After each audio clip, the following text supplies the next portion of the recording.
આજનો વિડીયો જે તમને હું બતાવીશ ને બાળપણ યાદ આવી જશે.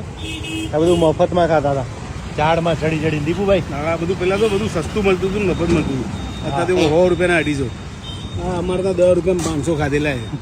એ હવે જમાના ગયા યાર. જો આ બેન છે ને મસ્ત બધી જૂની બધી વસ્તુઓ વેચે છે.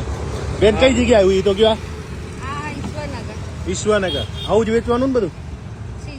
હા, મહિનો પછી દીપુભાઈ પૂરું ના તો. આમાં લગભગ 1.5 મહિના જેવી સિઝન હોય. એપ્રિલની 15 તારીખ સુધી કે 20 તારીખ સુધી પતી જશે બસ.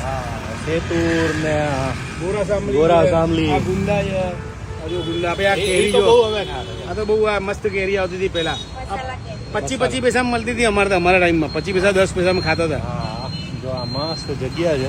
જેટલા લોકો ખાવાના શોખીન હોય આવું બધું યાદ આવે. ગોડાસર ફીડર ગાર્ડન વાળું કેનલ કહેવાય. આ કેનલ છે ને, ગોડાસર ફીડર કહેવાય. મને તો મજા આવી બેન. તમે યાદ તાજી કરતી હતી. અમે હા, અને દીપુ ઓલું ટાંકામાં નાખતા. હા, અને આ બધી વસ્તુ તો પહેલા સમજો ને આ બધી ફ્રીમાં મળી જતી હતી અને ઝાડ ઉપર ચડીને મળી જતી. અત્યારે તો આપણે પૈસા ખર્ચીને ખાવું પડે. પૈસા ખર્ચીને નહીં મળતો. આ બેન શોખીન છે, આટલું બધું રાખે ન કરે. આવું કોઈ વેચતું નહીં. તો લગભગ હું તમને કહું 5% હશે કે આવું ધંધો કરતા હશે. બાકી તો લગભગ કોઈ નહીં કરે. સાચું.